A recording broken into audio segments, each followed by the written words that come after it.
Good morning, everyone. Just waiting for the last few people to join. Good morning. Well, thank you everyone for joining us. Sorry you can't see me on my camera. Last minute little technical glitch there, but never mind.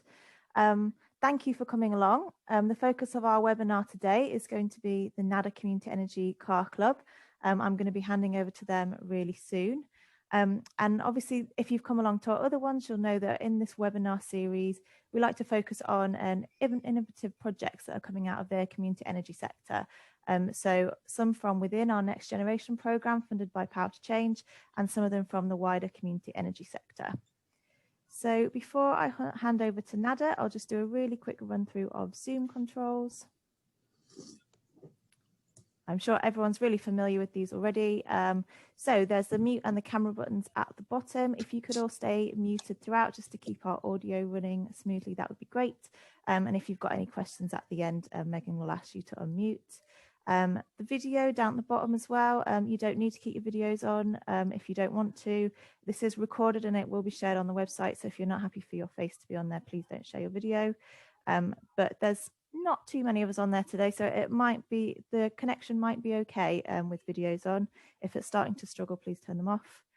You can see the participant list just there. It's really great if you could rename it so that it's your name and your organisation, just so in the chat box we can clearly see who the questions are coming in from.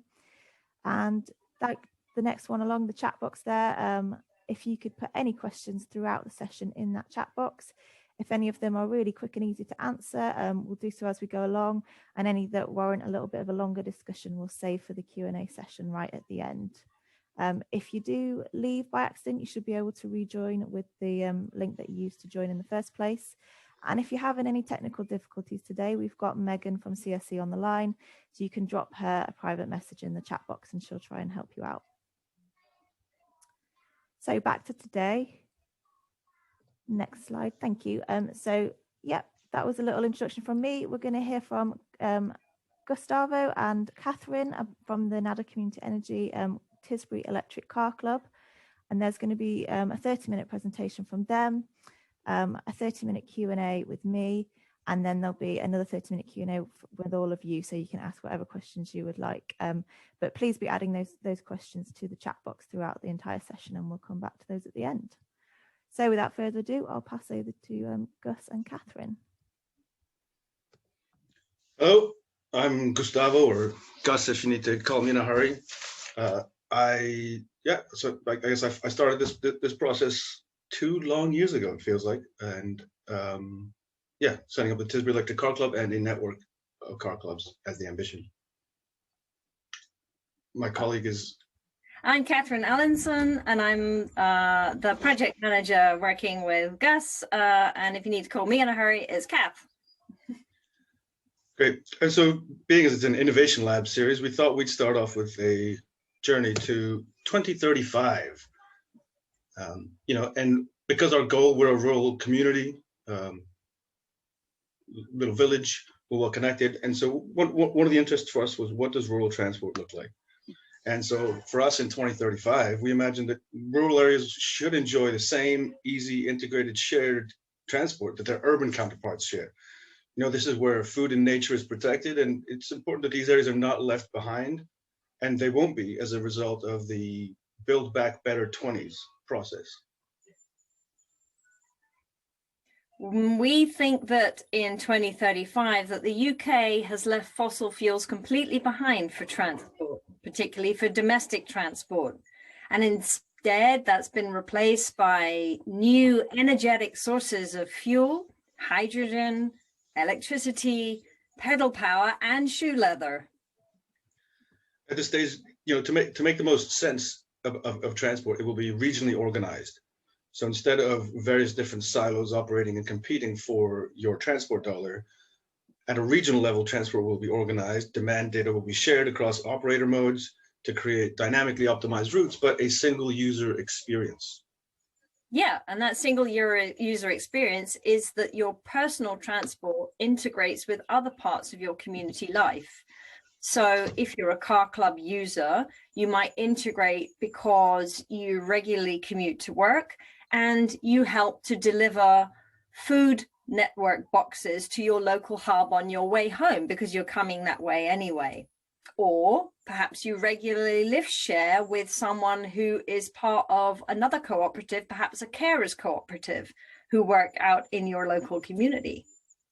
And as a result of these, stronger networks and better transport connections, we hope that what will happen is that the countryside is able to flourish. There are greater employment and earning opportunities to ensure that rural areas can remain attainable and attractive to subsequent generations, which is a problem at the moment. There's the opposite thing. People are leaving rural areas. And with its ability to keep subsequent generations in the area, that there will be new organizing around land ownership and relationships to food that will help ensure everyone's natural heritage. Really importantly is that we manage to decrease the volume of individual vehicles which are produced and purchased. If you can imagine today, every year, the UK purchases 2.5 million new cars. And we think that in 2035, that number should or could drop to 400,000. And that means that there are a lot of material savings, particularly for those rare earth minerals or metals like lithium and copper, which are of course part of EV batteries. Part of what will make this possible is that cars will come with their own asset passports that will facilitate a portion of every single secondary market sale to return to the original manufacturer. As a consequence of this will drive a focus on durability, modularity, and responsibility for the end of life. Yeah, and just think, carbon emissions from domestic transport will have dropped to zero. And there'll be easier transport out into the rural areas, and holidaying at home in the UK won't just be as a result of the pandemic, it'll be what we do. And this will all be made possible because cars are already starting to do this, but increasingly cars will effectively work as a software platform. It'll be easy to turn them into social assets using the in-car app store that can be configured really quickly, for different uses, different users. Just like at the moment we change our backgrounds or our screen arrangement of the buttons, you'll equally be able to take a car and program it to function as a car club car, or even a fully autonomously owned car that has a network of legal, maintenance, insurance relationships attached to it. And the capital was put up by a community to begin with, but now it behaves and maybe drives autonomously. Yeah, that's amazing. I'd love to see that future, Gus. And you know what? I think insurance, they will also be tailored products. They don't just factor in the asset, but they factor in the social validation of the network in which people exist. That means recognizing the fact that when people are part of a car club, they're likely to take greater care of that asset because it would also impact other people if there was a crash. And the insurance industry takes account of that. Also because the people involved in the club are part of the decision makers. And part of the reason that we see this future as being possible is because of the work that we feel that Power to Change has facilitated us to do. And we started looking to that, and to see how we get there, it might be useful to see where we started. Yeah, so where did we start? We started looking initially at our rural transport poverty in the transport sector. So rural, we call it fuel transport poverty, but that's not quite right because we're looking at different sources of fuel now, aren't we? So rural communities are more at risk because they lack alternatives to car use, and we don't have this density of population which provides those alternatives. And they're especially vulnerable if they come from low-income families, if they come from ethnic minority families, and of course, when they have children. So our research also showed how car dependence and transport poverty can create a vulnerability as people in rural areas tend to buy older cars that break more frequently, and that adds to the economic cost on those families and has knock-on effects for raising credit and employment, and just adds to their financial stress. So poverty was the first point. The second point was, of course, really important in the race to net zero is domestic carbon transport emissions. So in 2019, those domestic transport emissions were 23% of the UK carbon budget. So if you like numbers, that's 102 megatons of CO2. So that was the second thing, is to really tackle that. The third was to look at our idle assets. Yes, your car sits on your driveway for 95% of its life. Do we really need that to happen? Imagine if we were running an airline. Would you ever let that happen, that the airline was sitting on the tarmac for 95% of its life? Absolutely not. So like typewriters in the 1980s, personalized transportation is out and multimodal sharing transport is in. The way we see it is that, as in London, when you take your Oyster card, you can jump between the tube, the train, the bus, the tram. Out in rural areas, we want to see a situation where you can jump between different modes easily and they are provided. So whether it's an electric vehicle, an e-bike, a cargo bike, or an e-scooter, that these will become part of the model we're building. So we worked with Power to, sorry, if you could, yeah, thanks. We worked with Power to Change to pilot the EV Club as an inexpensive alternative to for low-income families, and to reduce the need for car ownership and encourage this shift to electric vehicles. We wanted to test 3 assumptions. The first was that while big car clubs in urban areas are not interested in rural areas because we lack this population density, that we could make up for that by having network connections, i.e. network density. Secondly, we wanted to become part of a network of over 250 community energy organizations, although the pandemic has shown us that, in fact, there are a lot more community-run organizations that are also interested in this space, so that's really cool. Organizations which own their own assets and want to make the best use of them. Thirdly, we wanted to join both the global and the European-wide movement, who are network leaders in this decarbonization of transport thematic, which we are involved with. So, how did we start out? Well, the first thing was to assess the demand within the community. So we looked at 100 households and we asked them a bunch of questions, and we found out that 45% expressed an interest in joining a club.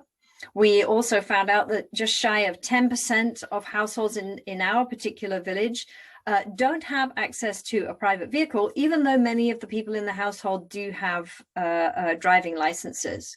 We also found out that 46% of cars were only used 2 days a week or less, bringing me back to that 95% sitting on the driveway stat.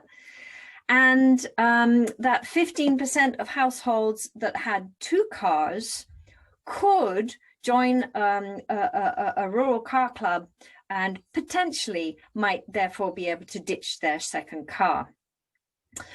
We also asked people about their concerns in order to navigate and avoid those.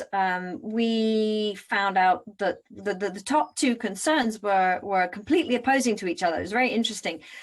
So most people were concerned that they wouldn't be able to access a car because there was too much demand for the cars, and they wouldn't therefore be able to book the car when they wanted to.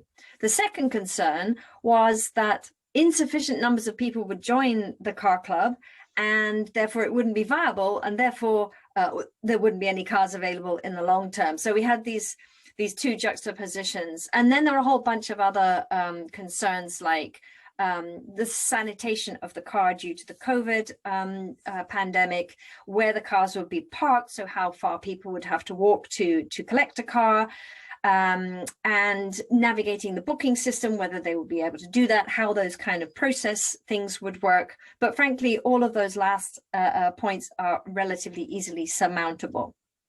So what have we achieved? We have a car club in which people can book, access vehicles using their mobile phones. For those that don't have smartphones, or if you're in a network gray zone where there's no internet, we also have fobs, so that people can open and use the car with their fobs, or they can get on the phone and access the car that way. We have charging infrastructure in place. We have 2 vehicles in place. We have insurances in place. We have an induction process, member protocols in place, terms and conditions. We've got lots of social media. And we are, importantly, members of a European community of practice, which helps us shortcut some of the challenges with setting up a car club. And we have the management systems in place to run the car club.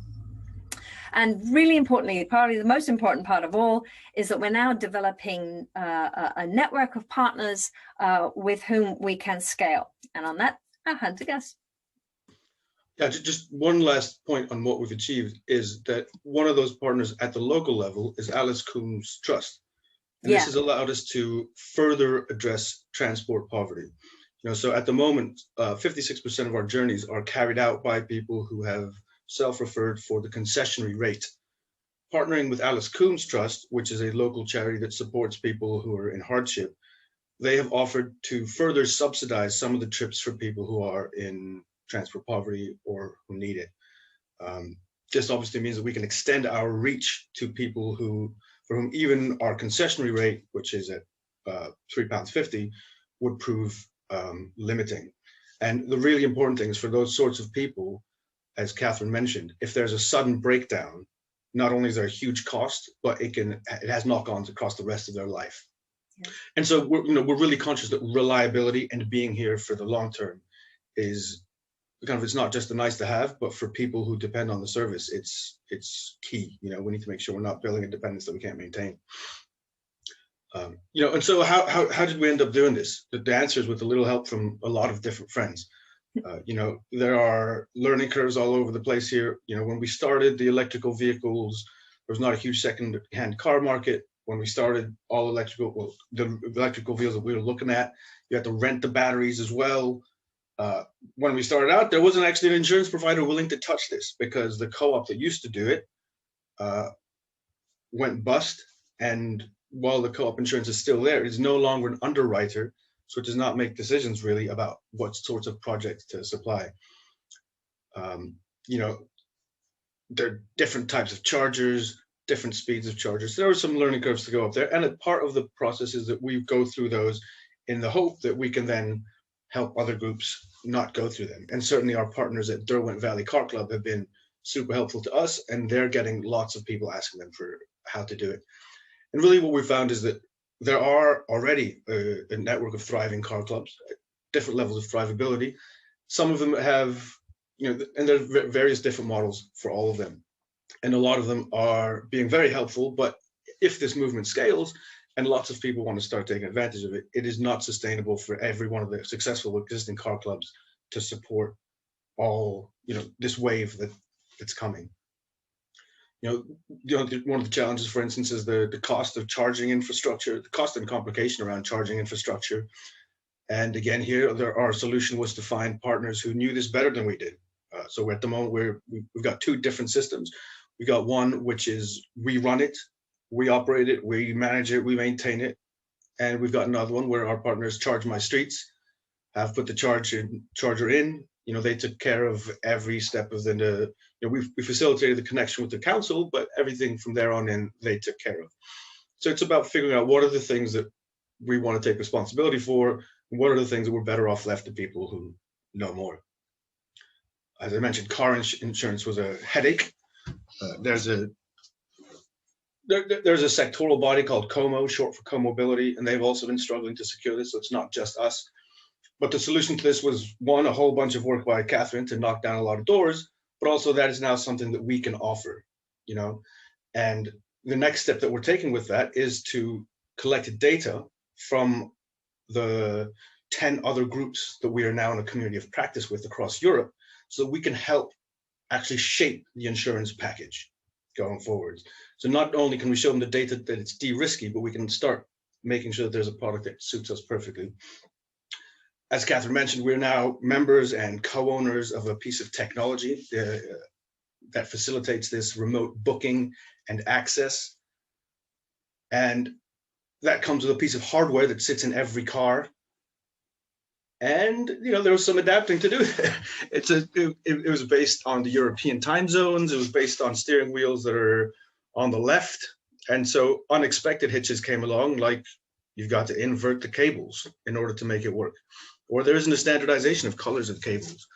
And so for the first few days of having the car club on the road, people appeared to be delivering their car back to the station before they'd even taken it out. Or the car locked when it was meant to drive. But, we hit all those hurdles, so no one will have to hit those again. The other challenge, of course, that everyone's been facing is the issue with COVID and lockdown anxiety. And people wanted to drive. I suspect in urban areas where moving from a public transport into a shared car feels like a downgrading of the risk because there are fewer people involved. In rural areas, people are still a little bit more hesitant because they're moving from a personal car into a shared car. That said, access to 250 cars through our community of practice and the mobility factory allowed us to see that not only did use bounce back, but also the rate of new members joining car clubs is on the increase. So while patterns are shifting, it might be that people are reevaluating the distances that they travel, for instance, or their work-life patterns, and maybe don't need the second car quite as much anymore. So I think that that's probably going to be for the best. But again, really the thing here was working in collaboration with other people.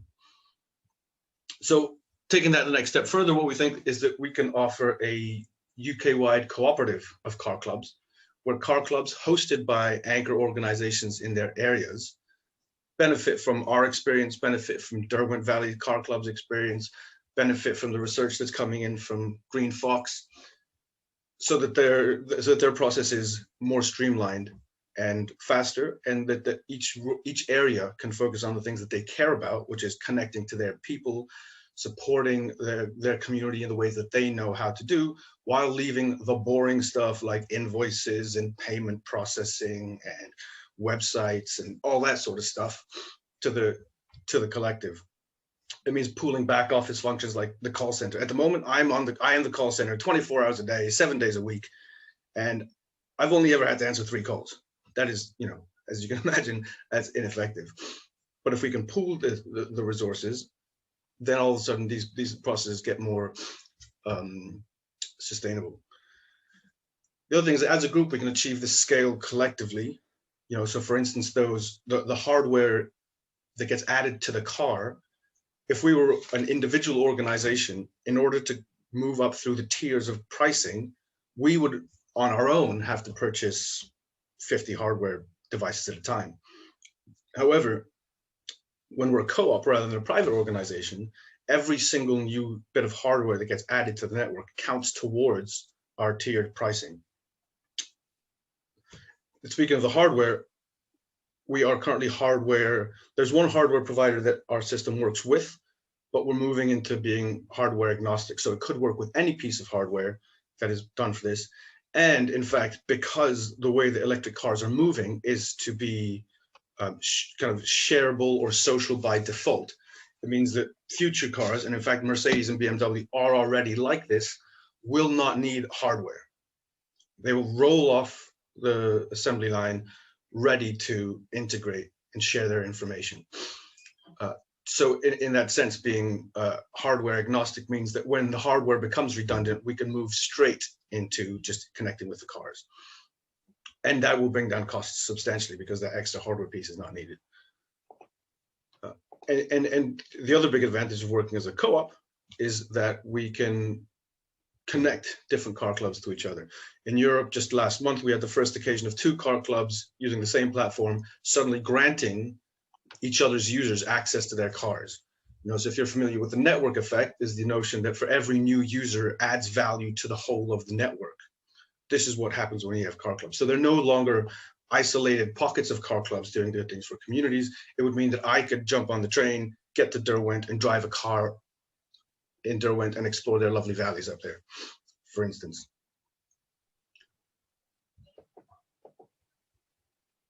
So what we're proposing is that it's a relatively new word. It's a platform co-op. You know, like I said earlier, we have platforms are basically connect two parts of the equation. Facebook connects people to people. Airbnb connects guests to rooms.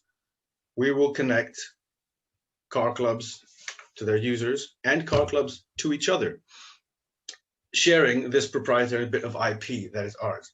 You know, so where a worker co-op is owned and run by the workers, well, this co-op will be owned and run by the users of the technology platform.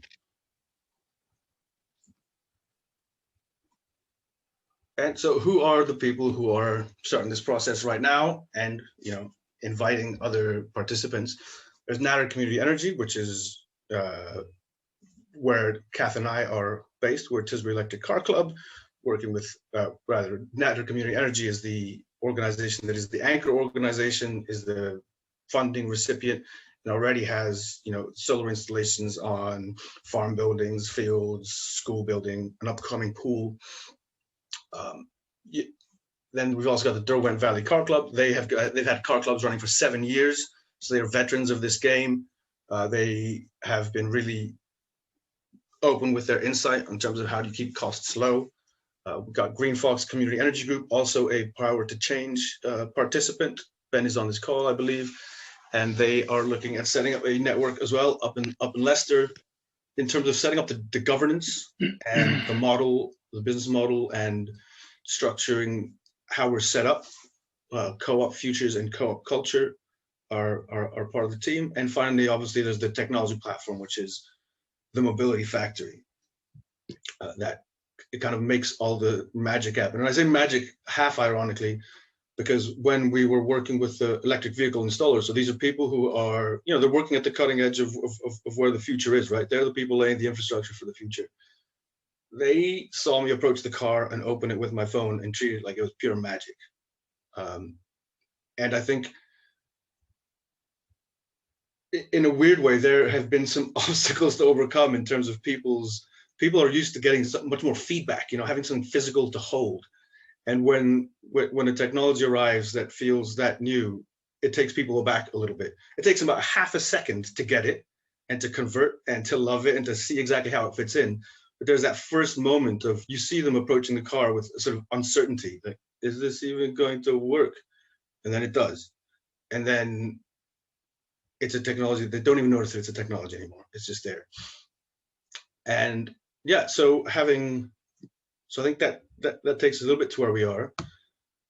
And specifically, if I was to tell you a little bit about where we are now and where we're going, if we've been to the year 2035, if you go now back to the year 2021, we'll see that the pandemic has proved that community organizations are able to adapt quickly and deliver appropriate services where they are needed. You know, Kath and I, when the pandemic hit, we flipped from working on the car club to setting up our local COVID response team. I think that level of adaptivity really shows how local organizations best know their communities, best know where the assets and strengths and networks are. And we've also seen that, like us, there were 2,000 mutual aid groups that sprung up. And that importantly, somewhere between the pandemic and the net zero transition, I feel like there's definitely there's an inflection point. It feels like big power and big money is kind of getting committed to the economic transition to achieve net zero. And so as a consequence, I feel like there's a moment here that we can, if we push, we can shape things the way we like. And I like the look of a world where, you know, a network of community car clubs is able to deliver rural transport services in a way that private industry couldn't. For instance, you know, along with that regional, you know, so for instance, I think there are other players in this space. You know, there are platforms, there are other operators, but they're very unlikely to want to share their data if it comes at a detriment to their business model. Whereas community transport or community car clubs have the transport of their members' well-being is their priority. And so they are able to share transport data in order to improve the provision of overall services to their area instead of protecting their fiefdom of the car club. Kath? Yeah, I totally agree with you, Gus. And you know, here in Tisbury, we've already we've had members for 2 months now. We've already replaced 30 trips for people traveling here, and each of those trips was an average of 26 miles. I think one of the trips was 92 miles. So we've already seen carbon emissions reduction. And yeah, they've saved almost 2 tons of carbon dioxide, right? At least one member has already given up ownership of a car.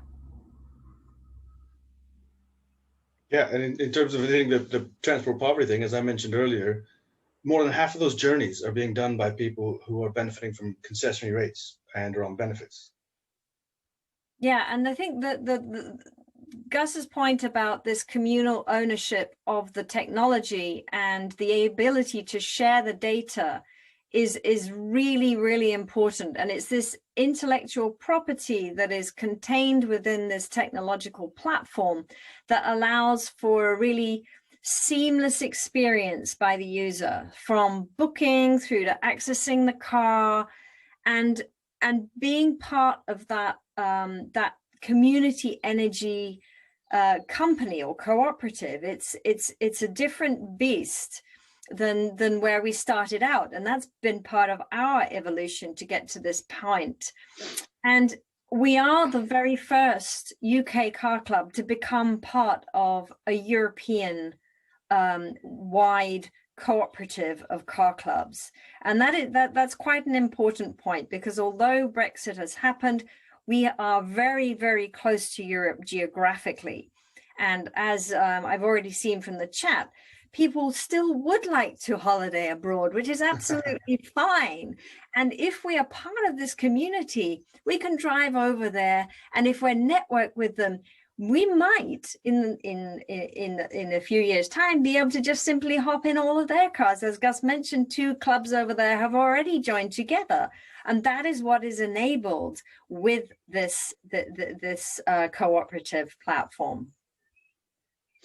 Yeah, although I think you're right that it's also really important to note that it's not just about the technology platform, and that's what Derwent Valley Car Club has really hammered home, is that the role of the local community, the role of people who know the lay of the land where they are, so that in a sense the technological platform is the enabler, but it's not the whole thing.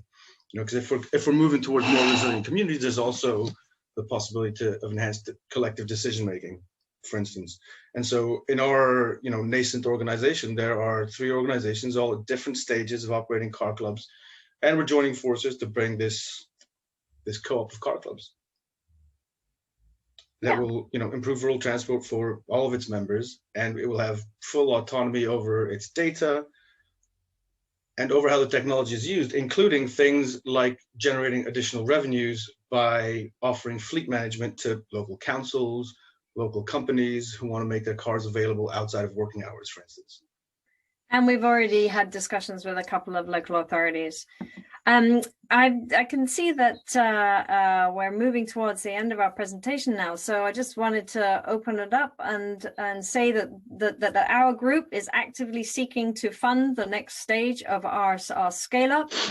And we want to further develop the governance structure and the technology. We want to spread the knowledge to many, many more car clubs up and down the country, using this kind of partnership attitude and approach that we have established during this Power to Change pilot. So really happy to move on into the next stage of this webinar. Thanks, and the project. Great, thank you very much, Catherine and Gus. That was a great presentation. I can see a couple of questions coming up in the chat box. If everybody just keeps adding those questions, Megan is noting them down, and we're going to come to those in a little while. But first of all, I've got a couple of questions for Gus and Catherine. And I think a lot of these you've covered, but it's nice just to sort of re-highlight them again. So where did the need for your project originate? So the original need was because, so we're a rural area, which also means we're slightly more aging population. And there were some really valued organizations working in the area already on community transport. You know, so there's a TizBus. It's a minivan that takes people to shopping trips, social trips. You know, people who can't drive or want to drive socially. But you know, some of them are big, old, diesel-powered vehicles, and we thought it'd be interesting if we could help them electrify. You know, so in the process of doing that, we realized that the sorts of vehicles that they need are not really accessible yet, or if they are, they're ridiculously expensive, but will be accessible in the not too distant future. You know, Ford seems to think that they'll have their whole fleet of transit vans electrified by 2024, which would be great, but it's not within the scope of this period. Then that got us into thinking about how we could help the community transport make best use of their idle assets, whatever sort of vehicle they were. And you know, so and then working with Power to Change, we realized that in the process of kind of figuring out how to do that, it would be useful to, you know, a car club would be a useful test bay for the kind of the asset sharing technology. You know, so as Kat said, it started on the kind of the poverty and access to transport issue, and really solving that problem in a way that reduced greenhouse gases. I'd say that's where it came from for me, Kath. I don't know if you have a different. No, I think you've covered it. Thanks. Yeah, great. That's what I really like about this project. It's really sort of identified a need locally, and is addressing that for the local people. It's not just a dreamt up project that we wanted to do for carbon emissions. It really does help the local people, and it is what they need. It's great. Yeah, and actually you realize that more as you, I mean, I guess like every project, the more you look into it, the more you realize that. For example, we hadn't accounted for the disruption that a breaking down of a cheap car causes to a household. You know, and that's very real. You know, if you're paying £200 for a car, you know, even just the annual MOT is, you know, that could be a nasty surprise coming your way. And if we can take that and instead provide, you know, dependable transport that also is, you know, lower carbon emissions, that's magic. Yeah, great. Okay, next question from me. Who are your key partners? You know, so we have, you know, we're operating at sort of two different scales. So I'll start locally. And locally, we've been fortunate. In fact, because of the COVID response, our local relationships strengthened. But, you know, first of all, you have to realize that Nadder Community Energy has been going for, you know, wow. Alan might give me, Alan I think is on the call as well. He might correct me better. I think it's been going for about 10 years. You know, so they're already well known in schools, in the area, having built up relationships with the local council, with the parish council, and a wide range of kind of their own existing partners. The car club itself, you know, because of the pandemic, we ended up working with the parish council really closely, you know, to help with the delivery of medication and prescriptions. So the parish council has been really helpful. The Wiltshire Council has been, you know, really helpful. You know, we've had the local charity, kind of the hardship charity. There we go. Alan corrects me. 5 years. 5 years we've been going. So what was I saying? The charity. Charge My Streets were helpful in connecting the chargers. You know, our installers, you know, even TH White, they were, you know, they're a straightforwardly commercial installer, but I feel like the people who we worked with gave us a lot of flexibility and explained things, and maybe came out a few times that they didn't have to. Then at the, you know, at that bigger level, you know, Derwent Valley Car Club, Green Fox, Cooperative Futures, Cooperative Culture, the Mobility Factory really, you know, talked us through the whole process. And I guess there was one of the hurdles was thinking that it would be naively, I was hoping for a black box so we could just click a button and out would pop the technological element of the car club. The reality was in moving it over from a European, you know, it had kind of European parameters hard coded into it, and then moving it over into UK parameters. Yeah, it was harder than I expected or they expected. And so they were, you know, yeah, they were there the whole time helping us do that journey. And alongside them, because really cooperative is not like an entity. There's 10 other organizations who shared with us what their setups were, how they design their pricings. I mean, to give you an idea, the pricing is so flexible that there are some people who charge per kilowatt hour used. There's some people who charge by distance driven. There's some people who charge by hour used. There are some people who just charge a sort of genuine monthly subscription for use all you want, as long as it's bookable. So at every stage, there have been people who have kind of helped progress our thinking. Mm-hmm. Yeah, and I think that partnership that you've made with the Mobility Factory, that really is one of the key partnerships, because the amount of coding and programming that's there available in the telematics that you're using would have cost you, I don't know, 100 times more to start from scratch. I mean, it's not even, it's not even really worth calculating, is it? It's a really great app. By purchasing those shares and being a part of that, and you can have access to their programmers and stuff. It's really, really valuable. Yeah, absolutely.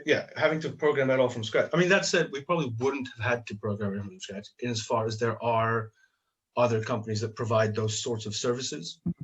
The challenge with going with those other kind of straightforwardly private companies is that you don't benefit from the network effect, because I might be in competition, or they might silo me from the Shaftesbury, the next village over. Hopefully we'll be helping them get a car club in the not too distant future. But if we were both just purchasing directly from service provider, they would never really connect us. Mm-hmm. Their advantage is for us to remain siloed and buy at the highest possible tiering. But they also would have charged us, way more for the setup, whereas the Mobility Factory was willing to say, okay, we'll give you a sort of a simplified setup so that we can test how it works, to work to our budget before we go on to something bigger.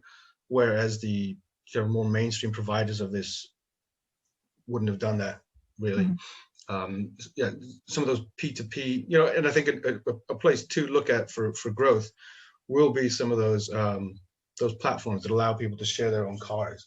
They're probably attractive. The behavioral changes required might be less than giving up your own car, but from the perspective of the kind of general transport picture, those organizations are going to guard their data to protect their fiefdoms and their business models in a way that hopefully we can share a bit more to improve transport generally. Mm-hmm. Yeah. Great. Okay, so next question, which you've touched on quite a lot. What social impact do you aim to have and are you already having?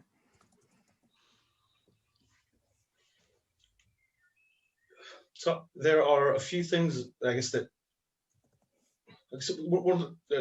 you look at the village Facebook page and there are a few things that cause anger.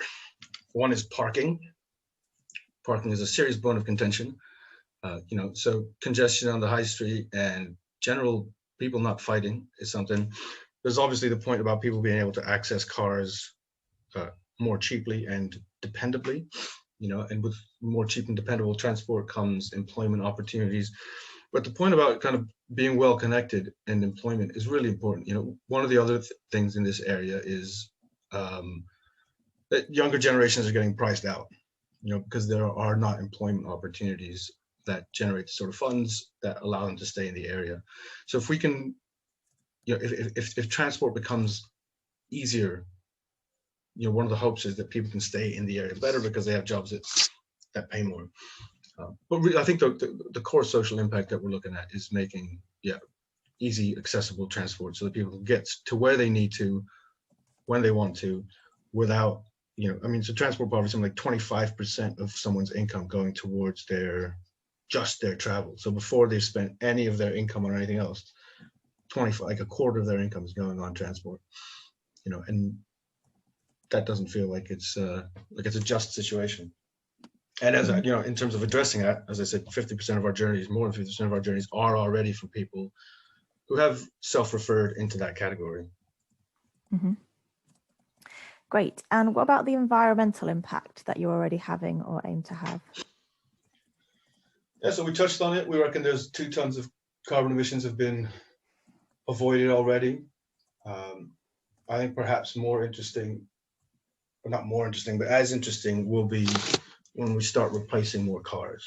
There's the you know, even if we swap all of our current cars to electric vehicles or hydrogen vehicles, that's another huge wave of materials that are going to be extracted, mined, and from places that may be a little bit less experienced in how to handle organizations that are coming to get their resources. So we basically need to avoid the human locust just changing its focus from fossil fuels to rare earth minerals or wherever it might be. And the way we do that is by decreasing the amount of materials that we're using in the first place, by reducing the number of cars we have.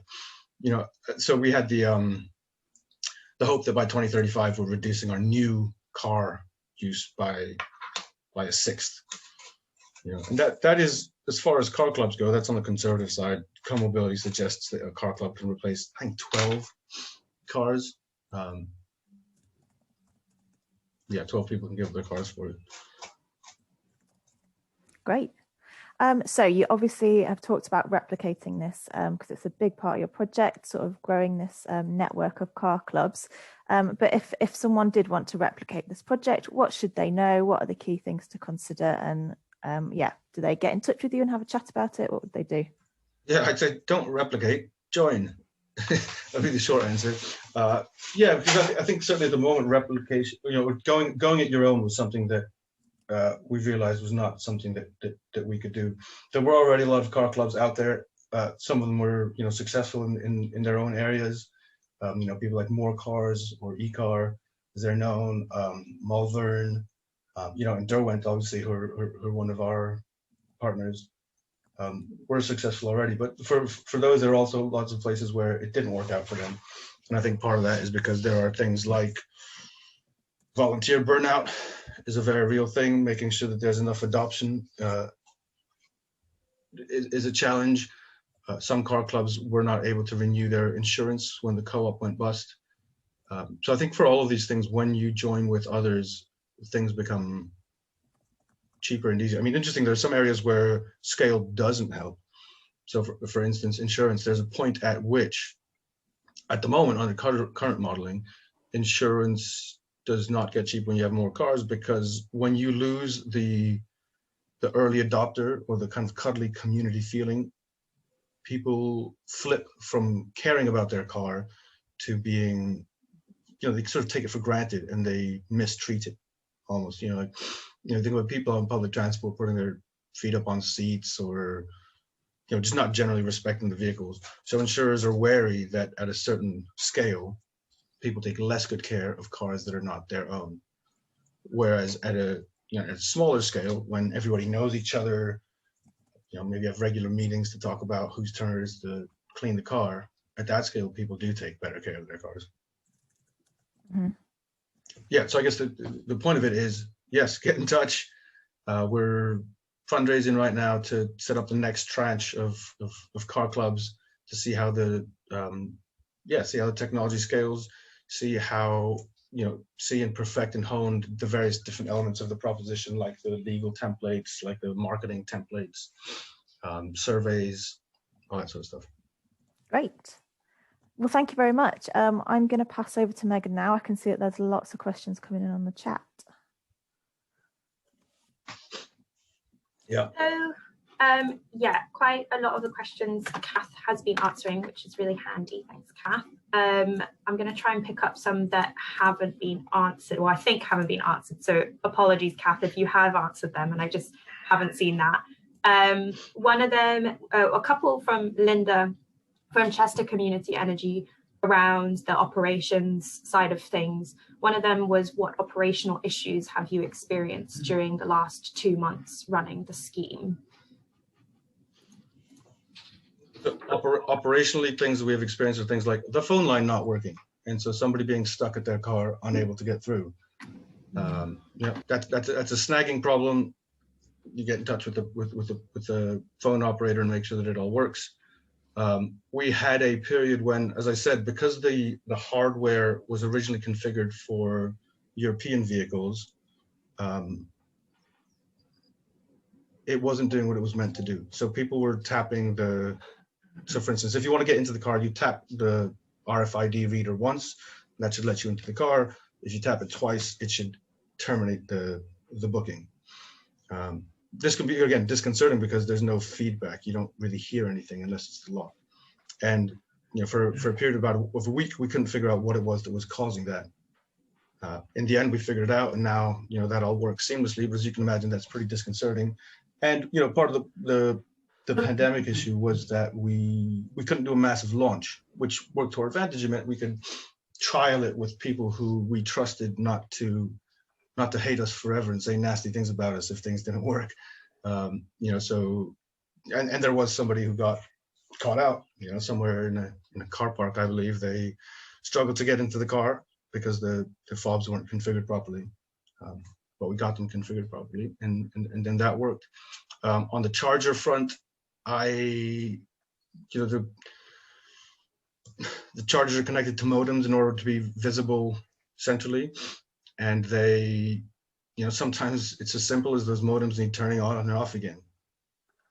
But if you don't have something as simple as the right triangular shaped key to open the box, you can't even do that. So, now we have the key, now we have the box.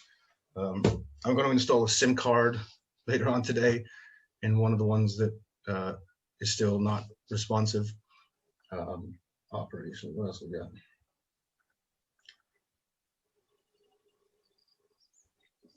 Yeah, I think that those are really the operational hurdles, is when the system letting down users. We have overcome those. I mean, that's the whole purpose of a pilot, isn't it? Yeah. Is to identify these snagging issues. I see that Linda's unmuted herself. Linda, did you have anything else you wanted to kind of add to that question? No, I was just really interested in the types of issues you experienced during that pilot. I've asked a few more questions later down the line, so I'll leave it there. Yeah, I was just about to get to another question from you, Linda, which was, and kind of related to the question that Peter just asked in the chat box as well. So Linda asked, does the scheme require a full-time management team to run it, and how does that work? And Peter also added that, this is a business and needs an administration as well as financial returns and tax paid. It's a lot to ask of individual volunteers in a community. Do you not have a not-for-profit company to handle this? So essentially questions around who manages the kind of admin side of things, and how does that work? Yeah, so the answer for now is me and Kath. Obviously, that's not the forever answer. In the modeling that we've done, we have, we've got budget for a business administrator. So there is a central team who would be paid. Are we allowing enough for them? I don't know. Maybe that's something that this next version of the funding we're going for to develop that will help with. But yeah, certainly in the model we recognize that, in fact, the whole point is to take away from volunteers the things that are not of interest to them, not within their skill set, and are better off shared, like managing accounts, bookkeeping, taxes, invoicing, making sure that we're compliant with any insurance demands and requests, checking over the terms and conditions of any legal documents that we have. Those are the sorts of things that we are not expecting local volunteers on the ground to do. There's like an umbrella cooperative, if you like. There's a level at which each cooperative either sends a delegate to make the governance, to make decisions about how the thing is run. But yeah, there's it's projected that there's somebody there who is paid full time to make sure that the thing works and grows. But it will be on behalf of the cooperative, not just the individual club. So it's like we have transferable skills, all of us do, but that only goes up to a certain point. So on the insurance point, for example, I mean, does every single car club want to spend 2 months of their lives chasing insurance? Probably not.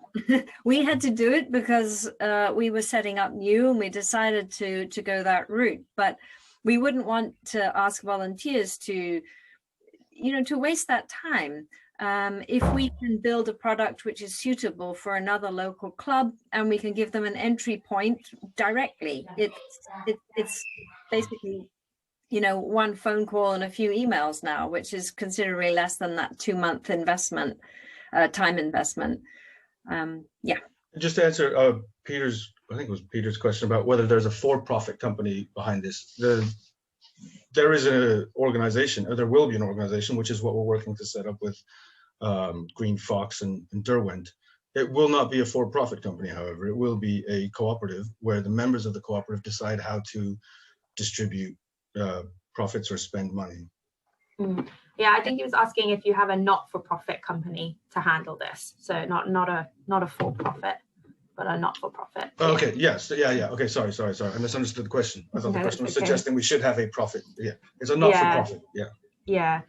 Linda, would you like to make any comments on that? Yeah. In the past 2 months, nobody's had a prang or a bang or an accident. If somebody does, who handles the insurance claim? Is it the person who was driving at the time, or is it you? No, it's us. So we have in the car, we have a little folder, a pack, which provides some information about how to use the car, just in case people want to refresh that. But it also, very importantly, has an accident report sheet. So should an incident occur, that they can immediately fill that out by hand and then email that to us. If it's just a prang and they've bumped a bollard in the car park reversing or something, then obviously they just get on the phone and let us know. And we have a 2-tiered system. So for a little prang, a little knock, a little dent in the rear corner, there's no action resulting for the individual. That's considered to be a low-level dent that we'll have to live with. Hopefully we could get our local garage, who's also very kindly one of our sponsors, to bang it out for us. If it's a higher level incident, which means we have to remove the car from the road so other people can't use it, then obviously that would be an insurance claim. And we would put the paperwork through to the insurance company. We have a short deadline to do that. So we have a protocol in place which makes sure that we, the team, respond to those incidences within 48 hours. And the insurer has an 8-day turnaround on that for us to start doing the paperwork. We have a fairly well-developed set of terms and conditions. And in fact, I don't want to, well, I suppose I do want to plug the work we put into it, but the insurer told us that it was an extremely good set of terms and conditions. It's a cover-all eventuality. So the main game is to protect the community, to protect the car club. So we needed a robust set of T's and C's. The downside is that our excess is quite high. Yeah. The other thing that we've done for the insurer, and it might be that this was just us being overcautious and trying to attract an insurer in the first place, is that we have 2 telematic systems in the car. We've got the one that allows the booking, access, information on fuel, position, who's in it at any given time. And we've got another one which is kind of tracking in real time things like speed and any nearby accidents, how it relates to local speed limits and such, and it can allow for what is called first notification of loss. So it turns out if you're an insurer, you want to know before anyone else that your car might be damaged, or rather has caused damage, because the insurer on the other side will start billing for all sorts of things, replacement cars, whatever, mechanic time, towing things. And if you're insured, if you can get in there early on, you're able to, make sure that the replacement car isn't the latest BMW, but is like for like, or is a smaller, cheaper car. And so, so we have we've got dual telematics, one of which is just designed to give the insurers an early warning that something might be coming wrong. Thank you very much.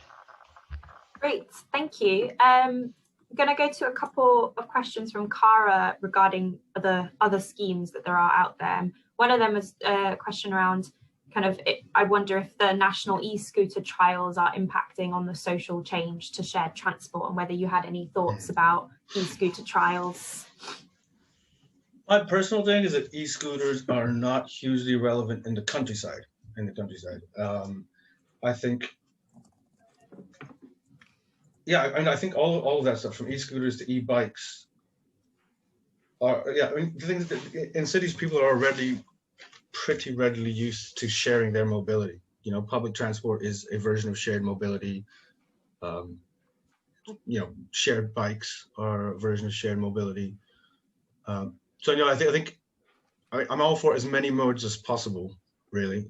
You know, there are times when an electric scooter will do you a journey that a bike won't. I mean, I think part of the way that this ecosystem works is by having as many different options available to persuade as many different people to satisfy as many different needs in different ways. You know, it's not a one solution for everyone. You know, and you know the primary aim being, you know, I guess the question with the scooter is it replacing a foot journey?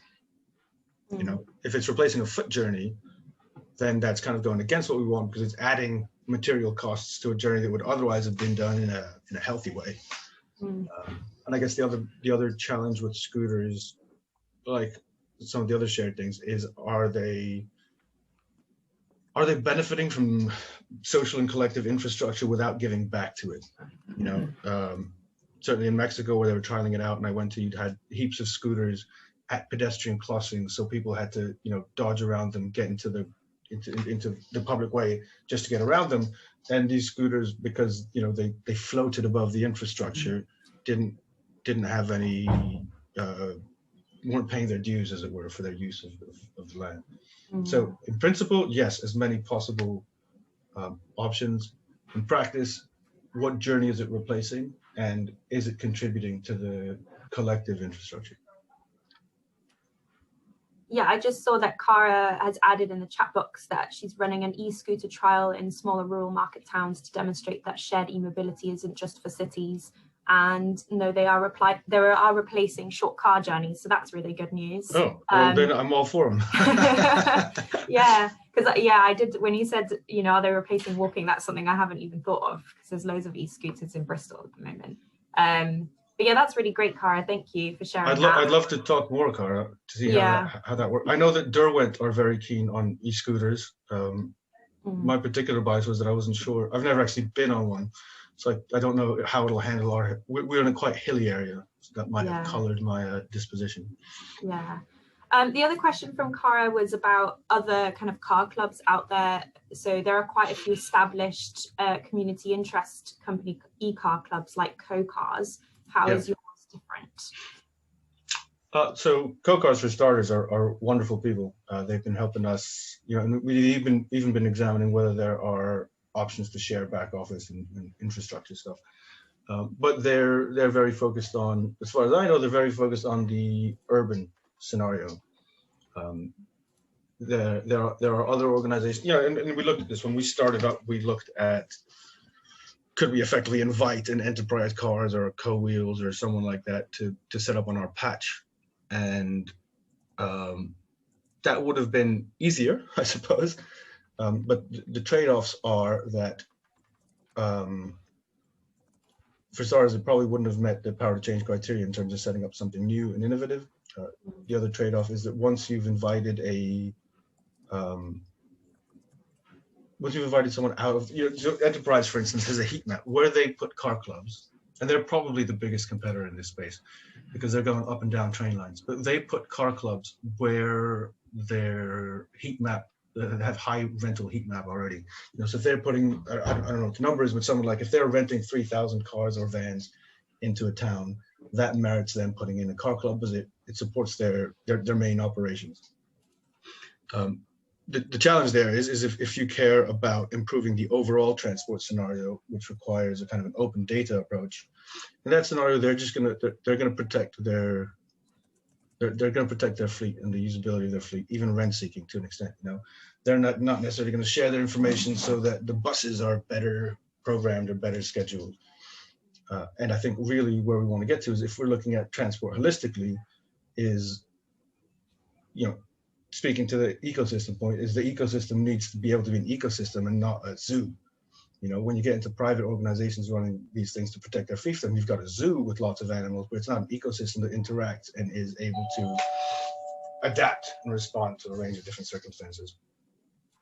Great. I'm sounding way more like militant maybe than I am, but it's a shortcut to caveating with things. But yeah, I mean, generally, co-cars, great people. I think their heart's in the right place as well.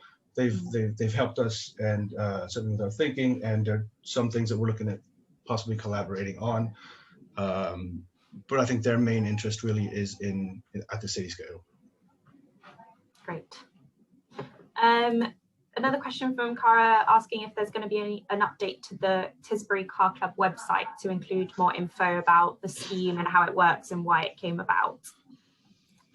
Yeah, I mean, I don't know whether we will be putting so much more into our own website if we are starting to collaborate with others. I think the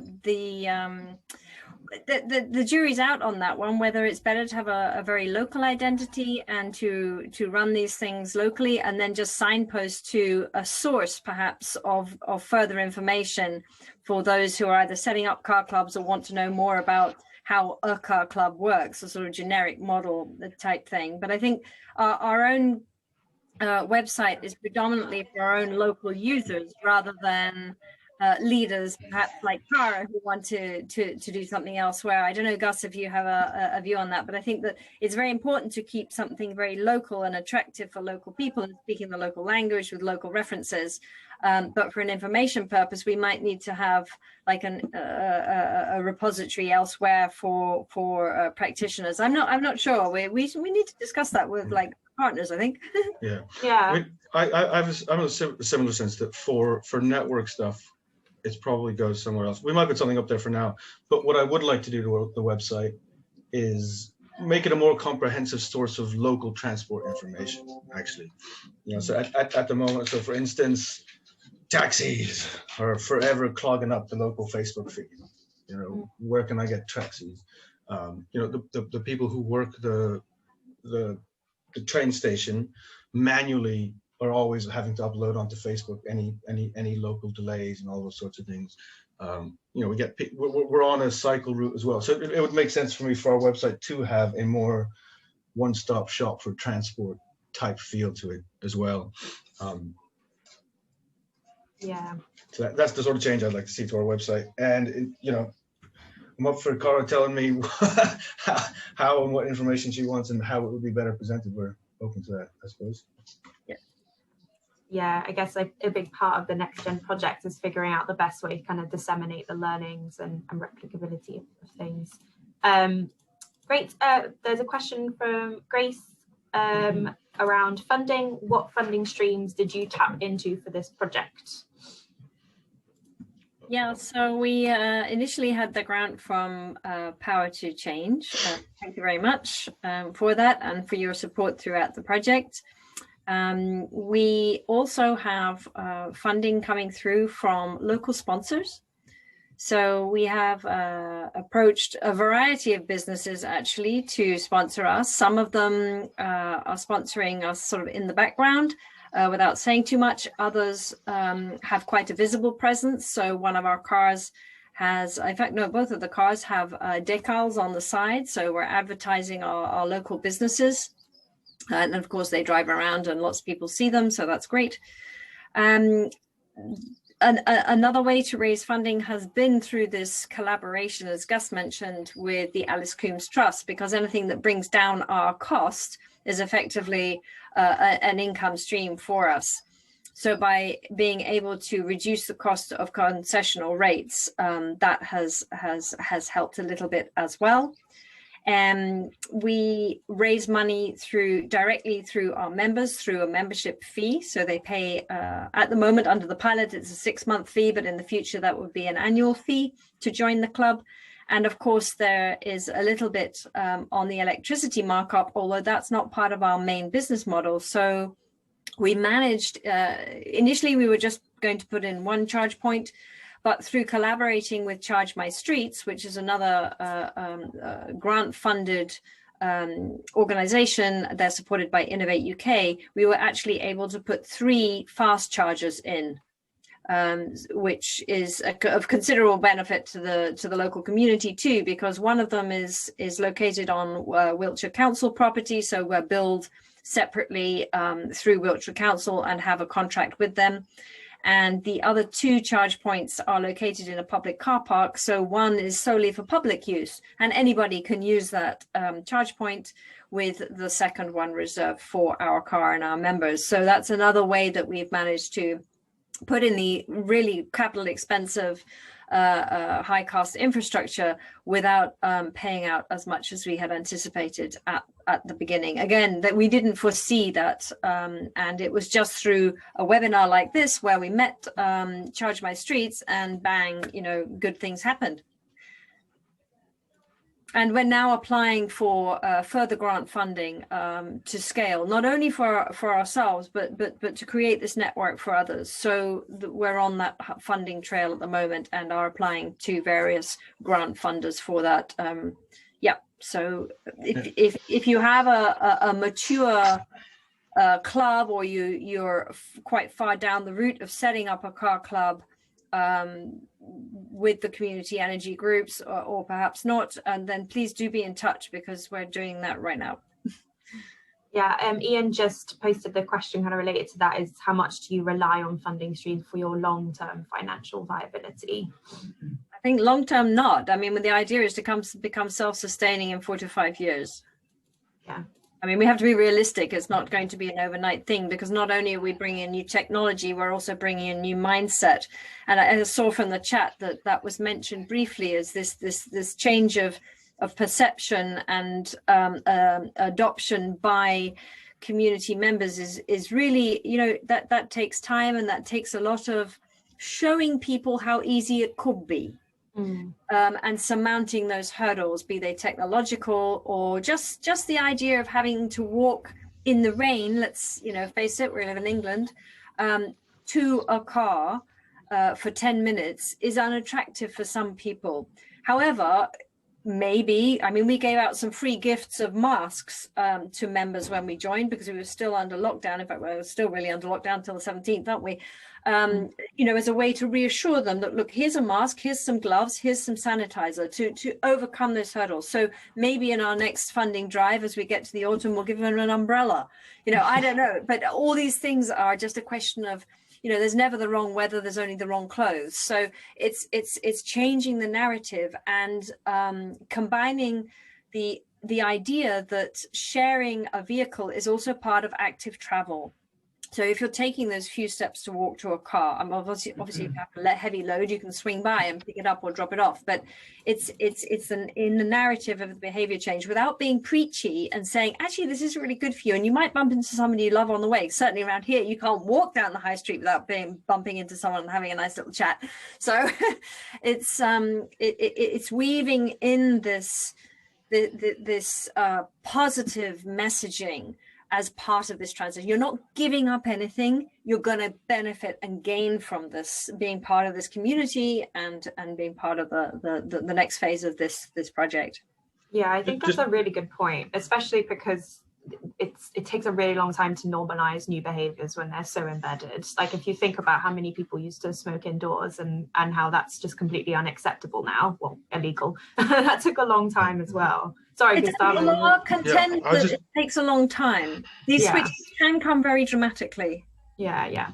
I was just going to put a little bit more flesh on Ian's question about how long we rely on the funding stream.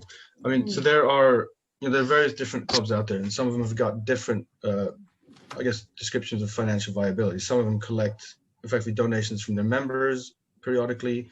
Some of them get grant funding every once in a while.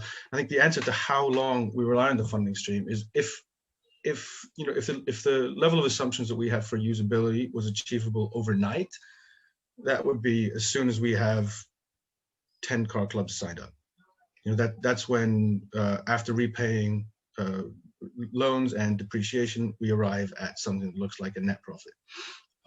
The reality is that some of those assumptions don't happen overnight. You don't achieve 17% occupational things overnight.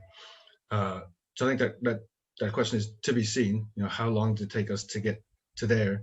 And even then, there's an extent to which, if we're looking at things as improving the overall transport picture for a region, is there a point when we can apply as consortiums to take care of the whole consortium members of a whole regional transport, such that the information that is collected by users of our cars ultimately helps inform better public transport or minibuses or whatever, so I guess there are different ways of viewing what it is that you want out of financial viability. In terms of kind of just the numbers, it depends how long it takes us to get to somewhere around kind of 10 car clubs running is when we start counting depreciation and repaying all loans and having net profit. Great, thank you. I think we've kind of reached the end of the questions that were posted in the chat, but if anyone wants to kind of raise their hand, to add any comments or ask any more questions, then please do that and I can unmute you. Otherwise, keep putting them into the chat box. Give it a bit of time, otherwise I'll pass on back to Rachel. Oh, and Rachel's just added a link to the next webinar that we're running as well as part of this series in the chat. Thanks, Megan.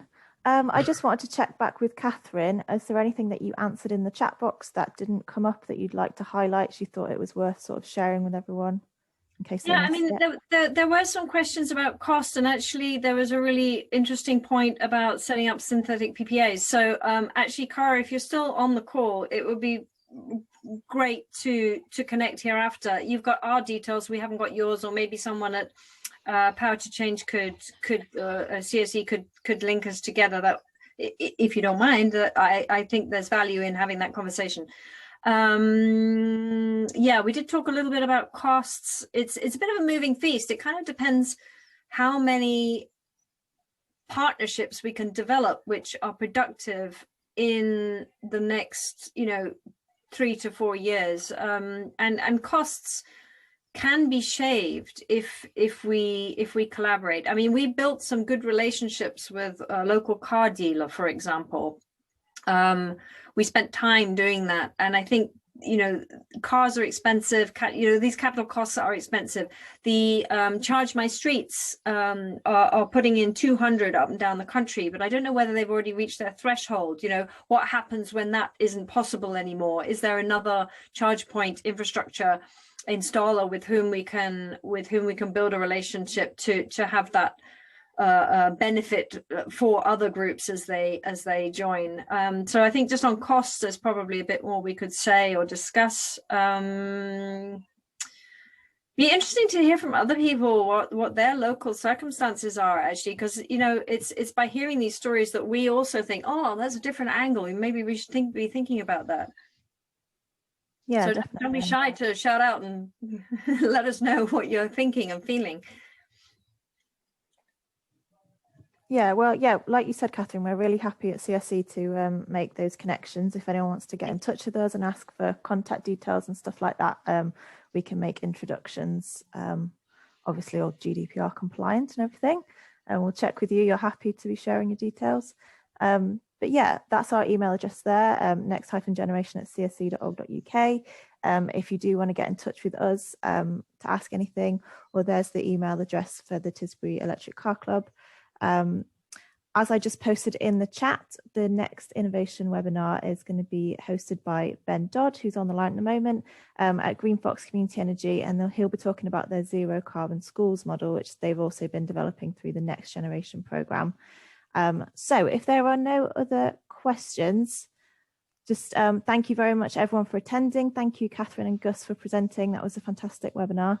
And yes, if anybody wants to see the recordings of this webinar and other webinars, you'll find them on the Learning tab of the Next Generation website. I think that's everything, unless Gus, you want to share these slides?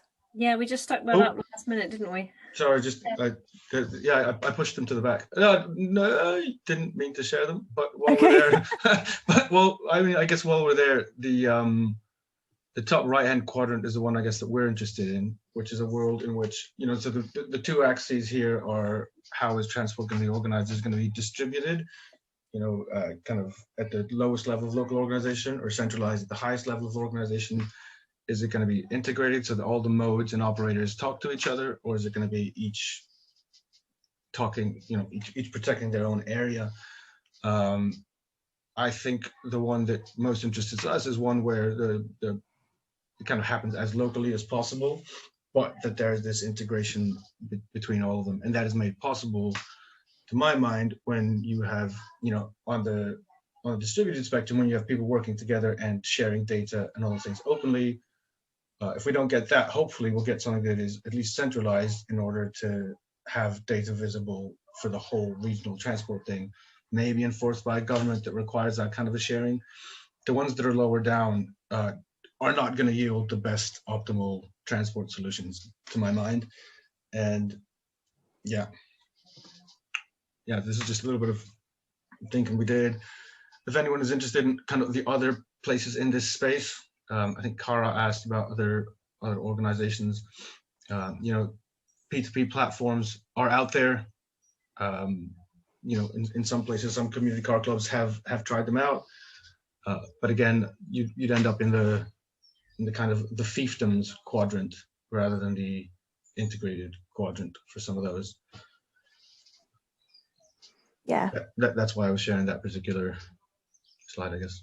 Great, thanks, Gus. And if anybody wants to see those slides and those organisations that are on them, like I said, this recording will be on the Next Generation website, so you can always go there and yeah, get in touch with us or get in touch with Gus and Catherine if you'd like to discuss anything further.